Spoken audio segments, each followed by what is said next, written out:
څوک وایي دا په حدیثو ثابت ده لکه څنګه چې دا بریلویان وایي زموږ د پښین بریلویان چې دي په کتابو کې لیکلې ده دا مسله التحقیق المختار کې دا مسله لیکلې ده چې د لمانځه وروسته مصافحه کول دا سنت ده.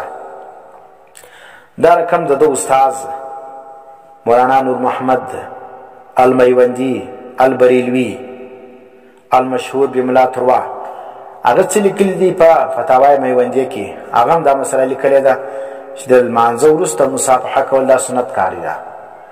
او دا مسایل چې کوم دا مولانا احمد رضا خان او دا رقم د بریلویانو لوی لوی علماو دا مسله لیکلې ده د لمانځه وروسته مصافحه کول دا چیز ده سنت کار ده او زموږ علماو دې ته بدعت وایي. نو اوس تاسو وګورئ چې دا کسان د چا پیروکاران دي.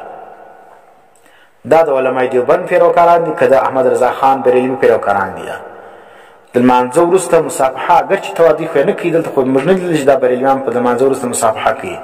دلته چې ځان نیک وي په دې وجه باندې چې ماحول نه دي ورته برابر ویني هغه رقم د پنجاب ماحول دلته نه دلته میسر نه دي چې بریلویان چې کوم اعمال کوي صلوات والسلام علیک یا رسول الله د لمانځه د اذان مخکې د اذان وروسته ویني او دا ګوتې مچول او دا رقم زرغونې لنګوټې تړل او دا رقم د هر لمانځه بعد یا خاص کر د سهار د مازدیګر د لمانځه بعد مصافحې اهتمام چې دی دلته نه کوي په څه وجه باندې چې دلته ماحول نه دی میسره.